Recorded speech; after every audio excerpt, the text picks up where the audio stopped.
Muy buenas tardes a todos los internautas y amigos que todas estas tardes, después de las 5:30, estamos en contactos con Salud y Comunidad, su espacio de comunicación y de información de todos los temas de salud y también temas que tienen que ver con la comunidad en general.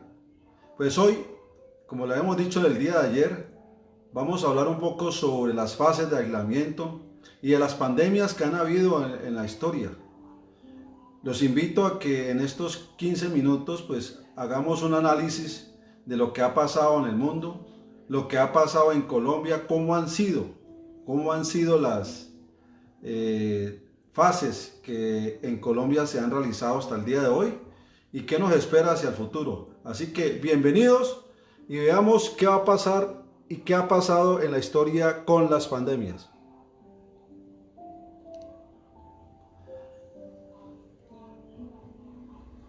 Todo aquel que no conoce su historia está condenado a repetirla. Frase esa que siempre hablamos con nuestros amigos, nuestros conocidos y con nuestra familia. Y hoy esta frase prácticamente está en boga y está de palabra en palabra en todo el mundo. Los grandes asesinos de la historia han sido las bacterias y los virus. Y en concreto, los que han provocado las grandes epidemias de la historia. El sarampión, que acabó con más de 200 millones de personas. O el virus del SIDA, que ha matado más de 35 millones de personas. Esto lo dice no Luis Evelio Bolaño en este espacio, sino que lo dice la Organización Mundial de la Salud. Miremos rápidamente las pandemias grandes que ha habido en la historia. Por eso el que no conoce la historia la tiene que repetir. Y hoy la vamos a repetir y hoy vamos a volver a acordarnos de ellas. Pues claro, muchos de nosotros nunca la vivimos. Ni siquiera la hemos leído en la historia. La viruela, que ha sido la más letal de los virus hasta la fecha. Hoy prácticamente está erradicada gracias a que se creó la vacuna. Ya la viruela no existe en el mundo. Gracias a Dios porque está la vacuna en contra de este virus. Fue el homicida número 1 y se calcula que mató más de 300 millones de personas. El último caso fue en el año de 1977. Y desde esa época ya se considera que la viruela está extinguida en el mundo. Veamos el sarampión, que todavía inclusive aparece a veces en Colombia, en el Valle, en Palmira y en el mundo. Cada 2 o 3 años se registran importantes epidemias de sarampión, que inclusive han llegado a causar más de 2 millones de muertos al año. Es otro virus que ha matado más o menos unas 200 millones de personas. Menos mal que hoy existe la vacuna contra el sarampión. Y en las épocas del año de 1530 al 1531 fue la época más fuerte, que casi arrasa también con medio mundo. Más de 200 millones de personas que mató el sarampión. Pero existe en este momento la vacuna también y eso ha disminuido que haya menos muertes en el mundo. La gripa española, muy reconocida. Y eso fue durante los últimos meses de la Primera Guerra Mundial, 1914 y 1919. Más de uno de los que estamos aquí ni siquiera habíamos nacido. Fue una de las crisis más grandes de salud pública de la historia. Mató en apenas 2 años entre 50 a 100 millones de personas en esa época. Casi acaba el mundo. Este virus liquidó entre el 3 hasta el 6% de la población mundial de esa época, que no eran comparadas como la de ahora, que hay mucha gente en esta época. Veamos otras pandemias. La peste negra, tan reconocida peste negra. La población pasó de 6 millones de habitantes a 2.5 millones de habitantes. Eso fue mediados del siglo XIV, entre 1346 a 1353. Y su origen fue un origen animal, concretamente en las ratas. Su tratamiento en esa época y actual, que ya desapareció, ha sido los antibióticos. Pero ahorita último, a finales del 2016, apareció nada más y nada menos el famoso SIDA, el VIH-SIDA, que si no se trata mata el 80% de los infectados. A finales del 2016 había en el mundo unos 36.7 millones de personas infectadas con el virus del SIDA. Prevenir el contagio con las distintas medidas existentes es la mejor forma de contenerlo. Por ahora no hay cura para la infección contra el SIDA, contra el VIH. Existen algunos tratamientos que hacen que la persona que tenga SIDA pues pueda vivir mucho más. Y muchos de nosotros en un momento dado nos puede contagiar y no nos damos cuenta. Y muchos de nosotros tenemos hasta de pronto SIDA y no nos hemos dado cuenta. Y muchos de nosotros tenemos un VIH-SIDA y somos asintomáticos. ¿Por qué? Porque nuestro cuerpo ha tenido una buena resistencia, ha tenido un buen sistema inmunológico que hace que este virus no nos ataque. ¿Y por qué no lo han encontrado la vacuna? Porque es uno de los virus que más mutan. Es difícil. Cada día está mutando. Entonces la ciencia no ha podido encontrar la vacuna contra este virus. Y ahora, desde octubre del año pasado, en China, aparece el COVID-19, el famoso coronavirus. Con una ventaja, gracias a Dios, hay una ventaja muy grande, que se detectó rápido. Y su gran desventaja es su propagación mundial, porque se transmite de persona a persona por vía respiratoria. Casos confirmados actualmente 2.196.000 personas en el mundo y llevamos 149.024 personas fallecidas. Mírese que como en la historia ha habido estas clases de pandemias, sino que con el coronavirus COVID-19, gracias a Dios por estos medios que tenemos de información, que nos damos cuenta de lo que está pasando en cualquier parte del mundo, y con estos sistemas que se han creado de seguimiento, pues esto parece de película. Día a día, hora a hora, minuto a minuto nos damos cuenta cuántas personas se han infectado y cuántos están muriendo. En la época antigua no había esto. Y por eso ahora hay más conciencia en muchos de nosotros de saber cómo podemos evitar que esa pandemia que ya llegó a Colombia, ya llegó a Valle y llegó a Palmira, de pronto no nos afecte a nosotros. Como ven, el que conoce la historia no tiene por qué repetirla, pero en muchas partes del mundo la estamos repitiendo. Veamos las fases epidemiológicas del aislamiento, que en este momento se están realizando en el país y muchas partes del mundo. Y usted dirá, bueno, es que están inventando, no hay un plan de trabajo. No, Colombia lo está haciendo bien. El presidente de la República está haciendo bien. Está bien asesorado por un buen ministro que es experto en salud pública. Y ahí vemos las tres fases que se deben de tener: el de preparación, el de contención y el de mitigación. ¿Y cuál fue el de preparación? ¿En qué momento Colombia empezó a prepararse? Pues nos empezamos a preparar cuando China le avisó al mundo y a la Organización Mundial de la Salud que existía un virus que no lo habían podido controlar y que se les había salido de las manos y que apenas estaban investigando. Y eso fue entre octubre, noviembre y diciembre. Ya en enero, en Colombia, cuando las noticias empezaron a llegar, entonces el país empezó a prepararse desde enero, conociendo los protocolos y capacitando poco a poco a los médicos, a las instituciones, de lo que posiblemente podía venir a Colombia con este coronavirus.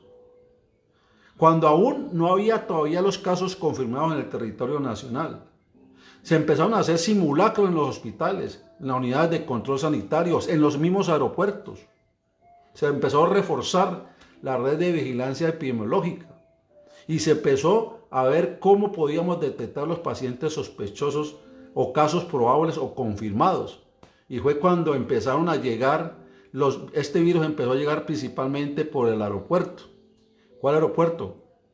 El aeropuerto El Dorado en Bogotá. Empezó a llegar los primeros contagiados, bien sea asintomáticos o que ya eran sintomáticos. Y nosotros no estábamos preparados para eso. Pero ya empezamos a hacerle seguimientos poco a poco. En Palmira, por tener cerca el aeropuerto, mucha gente que vino de España y se haya detectado gente que llegó, pues fueron los que nos trajeron el virus a la ciudad de Palmira. Entonces esa preparación se vino haciendo en todos los países del mundo. Muchos de ellos no se prepararon y no lo hicieron. Caso Italia, caso España, caso mismo Estados Unidos. Que eso dijo, no, eso es una gripita, eso no va a pasar nada. Y mire lo que está sucediendo en todo el mundo. Después viene la fase de contención. Esta fase de contención es detectar los primeros casos de manera temprana. Y eso se hace pues con las pruebas que se empezaron a hacer, pruebas moleculares, como ustedes han visto que le meten un escobillón por la nariz para hacer los exámenes. Y empezamos a detectar ya los casos sospechosos o positivos. ¿Para qué? Para poder hacer un seguimiento a esas personas y mirar a cuántas habían contagiado. Para ver si se reducía el contagio con un aislamiento obligatorio. Ahí cuando se le empezó a decir a la gente que venía de Europa o de otra parte fuera del país, a que por favor, ellos mismos hicieran una cuarentena y se fueran a sus casas y se quedaran 14, 15 días. Y que ya casos sospechosos, que había fiebre, tos o dificultad para respirar, inmediatamente se empezó a enviar equipos de salud para que le hicieran los exámenes. Y tratar como medidas del aislamiento y control que estas personas enfermas no contagien a otros. Por eso esa fue la segunda fase de contención. Y eso logró con el cierre de los aeropuertos, los cierres de las diferentes vías, digamos, en las fronteras en Venezuela, en Ecuador, en Brasil. La parte marítima también empezó a controlarse. Y entonces no dejamos que empezara a entrar más gente. Pero con los positivos y con algunos asintomáticos que llegaron, empezaron ya a contagiar y a infectar autóctonamente. Ya empezamos a tener el virus dentro de nuestras ciudades, dentro del país. Y cuando ya nos dimos cuenta que empezó a crecer, viene la tercera fase, que es la fase de mitigación. La fase de mitigación, que es la que busca minimizar los daños e impactos de esta enfermedad sobre la vida de los ciudadanos. ¿Y qué es lo que se está haciendo? Lo que están viendo de ustedes. Se amplió el aislamiento. Un aislamiento que apenas empezó en Semana Santa y después se dijo, no, eso no sirve. Tenemos que ampliarla por lo menos 15 días más. Y fue cuando el presidente tomó la decisión de aislarnos hasta ahora, hasta el 27 de abril. ¿Y para qué? Pues para que la gente sana no se fuera a infectar y los que están infectados se aíslen y se queden en sus casas para que no contagien a las personas. Entonces se utilizó y se ha utilizado esa ampliación para mitigar y fuera de eso para aprovechar para que los servicios de salud nos vengamos preparando con unidades de cuidados intensivos, respiradores y también conociendo qué está pasando en el mundo con respecto al conocimiento de cómo se debe tratar esta pandemia y este virus. Y hasta ahí estamos aprendiendo. En este proceso de mitigación estamos aprendiendo qué está pasando en el mundo. Los científicos de Italia, los científicos de España están intentando con antibióticos, identificando cuál es la causa, cómo podemos... Todo eso es lo que Colombia está revisando y también aquí en este momento hay personas de investigación colombiana que nos están ayudando a detectar cuál es la posible forma de que este virus no nos siga atacando como tal. Entonces, en Colombia y en el mundo, al día de hoy, a las 4:30 de la tarde, mire el panorama que existe en este momento. Ya vimos cómo esas pandemias han matado millones de personas. Y esto es un virus que empezó en la época de octubre en China. O sea que ya llevamos aproximadamente unos 6 meses. Y en 6 meses, mire lo que ha pasado en el mundo.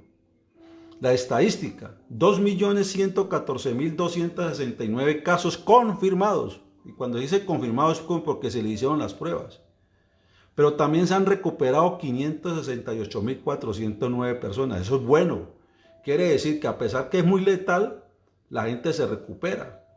Solamente han habido 153.245.000 personas en todo el mundo en estos 6 meses. ¿Y por qué ha sido menos letal que las demás pandemias? Porque se descubrió a tiempo y la ciencia está investigando rápidamente cómo actuar desde el punto de vista farmacológico, porque la vacuna no se va a poder hacer en menos de un año. Según los científicos, nos vamos a demorar por lo menos entre un año y año y medio. Más o menos 200 países han confirmado que tienen coronavirus, el COVID-19. En el caso de Colombia, ustedes se acuerdan que hace aproximadamente 20 días decíamos que teníamos 400, 500 en Colombia, pues hoy 3.439 casos confirmados. 634 que ya se están recuperando en nuestras instituciones de salud y lamentablemente ya han fallecido 153 personas. Y ya de todos los departamentos de Colombia hay 29 departamentos ya con casos confirmados. Empezamos con Bogotá, con el Valle, con Antioquia y ya se ha ido regando poco a poco en todos los departamentos del país. Esto demuestra que un virus en cualquier momento nosotros vamos a estar expuestos a esta enfermedad. Por eso en Colombia se está monitoreando día a día. Se está monitoreando y en este momento los casos confirmados en Colombia son 3.439, muertes 153 y se han recuperado 634. En el caso del Valle del Cauca hemos ido aumentando, ya estamos en 605 personas en el Valle del Cauca que han sido confirmados y esas personas confirmadas, las 605, son las que se han encargado de una u otra forma de ir contaminando a todo el Valle del Cauca y por eso la importancia del aislamiento. ¿Y por qué? Por esto. ¿Por qué? Porque si logramos nosotros que haya un aislamiento en Colombia, por ejemplo, les voy a comentar el aislamiento que están haciendo aquí en la ciudad de Palmira, Valle del Cauca, donde el alcalde tomó la decisión de hacer un aislamiento controlado de acuerdo a la cédula. Entonces, por ejemplo, el lunes solo salen las personas que tienen cédulas terminadas en 0 y en 1. ¿Y cuál sería el objetivo de hacer eso? Pues todos sabemos que en el mundo se dice que esta enfermedad, el 80% de las personas no se contaminan, mientras el 15% son que tienen ya el coronavirus, el COVID-19, pero son asintomáticos.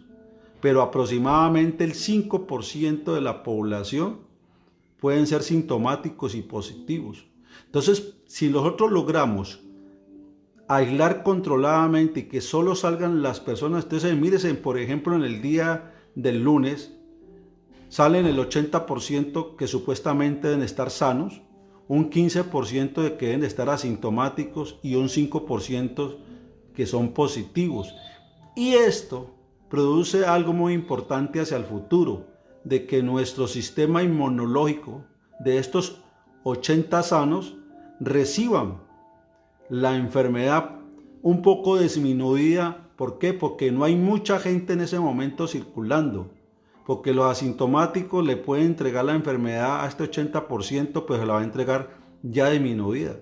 Y estos sintomáticos positivos, que son poquitos, no van a alcanzar a infectar a toda la gente porque son pocos. Y fuera de eso, si le agregamos que no deben salir mayores de 70 años, ni pacientes con problemas cardiovasculares, hipertensos y diabéticos, eso va a ayudar a que la mortalidad cuando se pase a la fase ya de resolución, pues sea menos.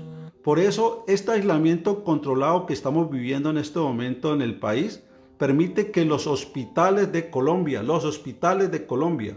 todos los hospitales de Colombia en este momento estén preparándolos y se están preparando con unidades de cuidados intensivos, con respiradores, están consiguiendo todos los dispositivos de bioseguridad porque esto también ataca, y ataca principalmente a los médicos, a la primera línea, porque son ellos los que están atendiendo a nuestros pacientes. Por eso es importante y los invito a que ustedes hagan ese control desde su casa, se aíslen, porque este aislamiento nos va a permitir que no haya tantos enfermos circulando y que no vayan a haber mucha gente necesitando unidades de cuidados intensivos en Colombia. Bueno, esto es lo que yo quería contarles en el día de hoy. Aspiro que mañana estén de nuevo en contacto con Luis Evelio Bolaño en su programa Salud y Comunidad con otro tema muy interesante. Y miren que la importancia de conocer la historia es para que no la repitamos. Y ahora que están estos medios sociales, estas redes sociales, nos van a facilitar conocer qué está pasando y cómo debemos de tratarla. Téngalo por seguro que si estuviéramos viviendo 100 años después, diga usted 1900 y pico, y hubiera aparecido este coronavirus, téngalo por seguro que mucha, pero mucha, demasiada gente en el mundo ya hubiera matado el coronavirus.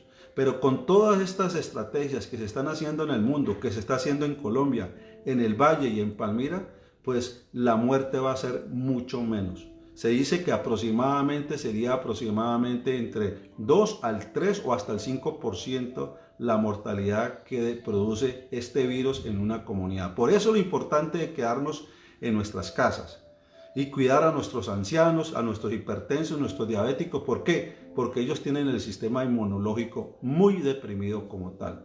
Acuérdense que el 80% de la comunidad van a recibir esta enfermedad, pero lo van a poder superar por su sistema inmunológico. Hay un 15% que ya van a ser asintomáticos, pero tienen el virus y pueden tener un problema más adelante.